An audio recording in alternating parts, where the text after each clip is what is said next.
오늘은 우리 시니어님들께 급하게 전해드려야 할 소식이 있어 영상 빠르게 준비했습니다.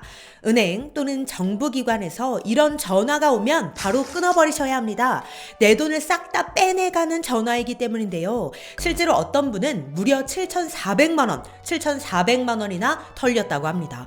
와, 이거 진짜 무서운데요. 그래서 준비했습니다. 요즘 전국적으로 난리난 은행에서 오는 이 전화, 어떤 전화를 조심해야 하는지, 전화를 해서 도대체 뭐라고 하는지, 어떻게 내 돈을 털어가는 건지 오늘 그 악랄한 수법 낱낱이 공개해 드리겠습니다.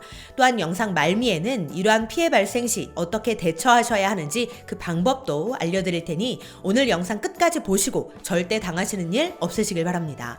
특히 오늘 영상은 주변 분들께도 많이 공유해 주셔서 함께 예방하시길 바라겠습니다. 그럼 좋아요도 한 번씩 부탁드릴게요.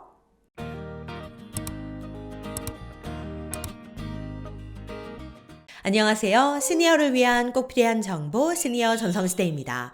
요즘 신종 보이스피싱, 스미싱 수법이 계속해서 생겨나고 있는데요. 날이면 날마다 그 수법이 새로워지고 있어서 정말 걱정이 많이 됩니다.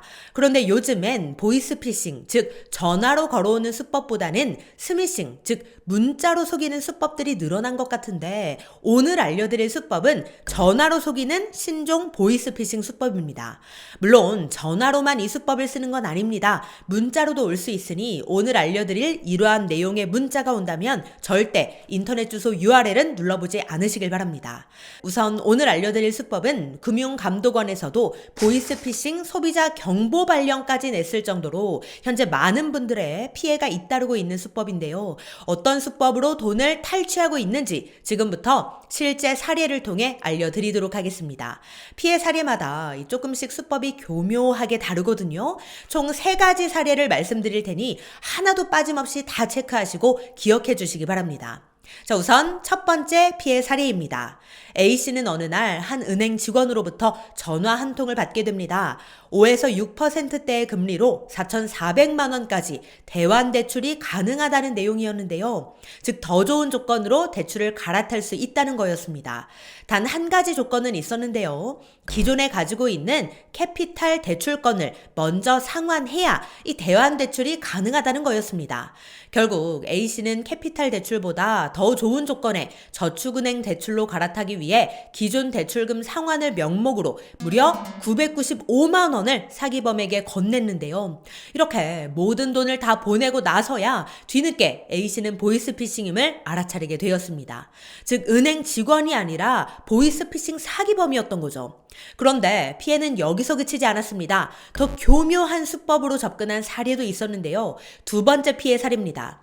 B씨는 어느 날 저축은행 직원에게 전화 한 통을 받았습니다. 6%대 저금리 대출이 가능하다는 전화였는데요. 그러면서 이 대환 대출을 하려면 신청서부터 작성을 하라고 서류를 건네는 겁니다. B씨는 더 좋은 조건의 대출이니 거리낌 없이 신청서를 작성했는데요. 여기서부터 본격적인 범행이 시작됐습니다. B씨가 작성한 대출 신청서에 있는 이 개인정보를 토대로 B씨가 카드론이 있다는 사실을 확인한 사기범은 이번엔 카드사 직원을 사칭해서 전화를 걸어온 겁니다. 아까는 저축은행 직원을 사칭하더니 이번엔 카드사 직원을 사칭한 겁니다. 그러더니 또 이런 이야기를 합니다. 대환 대출로 카드론 상환을 하는 것은 약정 위반이며 채권 추심을 당하지 않기 위해서는 기존 카드론 상환이 필요하다는 거였는데요. B씨는 자신이 진짜 잘못한 줄 알고 채권 추심을 당하지 않기 위해 총 4번에 걸쳐 사기범에게 2,100만 원을 건네고야 말았고 뒤늦게서야 보이스피싱임을 알게 되었습니다. 진짜 그럴싸하게 교묘하게 스토리를 다 짜놔서 누구나 속을 수밖에 없게끔 만들어 놨는데요. 진짜 나쁜 놈들입니다. 그런데 수법은 여기서 그치지 않았습니다. 이어서 세 번째 피해 사례도 보시겠습니다. C씨는 어느 날 캐피탈 직원의 전화를 받게 됩니다. 정부 지원 전세자금 대출이 가능하다는 전화였는데요. 무려 2억 원까지 전세자금 대출이 가능하다는 겁니다. 마침 전세자금 대출이 필요했던 C씨는 대출을 실행하기로 결심을 했는데요. 그런데 이 직원이 대출을 받기 위해서는 조건이 필요하다는 겁니다. 신용등급 향상, 즉 등급을 올려야 된다는 거였죠. 그래야 대출이 된다고 하면서 말입니다. 그러면서 신용등급을 높일 수 있는 방법까지 알려줬는데요. 그것은 바로 예치금 입금이었습니다. 예치금을 미리 입금해야 신용등급이 올라갈 수 있다고 한 겁니다. 이제 우리 시니어님들 감이 오시나요? 맞습니다. 이게 함정이었던 거죠. 하지만 C씨는 이 말을 철석같이 믿었고 결국 사기범에게 4회에 걸쳐 무려 7,400만 원, 7,400만 원이나 송금을 하고 말았습니다. 우리 시니어님들 어떠신가요? 지금 총 3가지의 보이스피싱 사례를 살펴봤는데요. 모두 대출 관련 보이스피싱 수법입니다. 그럼 왜 갑자기 대출 관련 보이스피싱 수법이 늘어나고 있느냐? 최근 정부에서 온라인 원스톱 대환대출 인프라 대상을 확대하고 또 금융권에 다양한 상생금융 방안을 추진했는데요.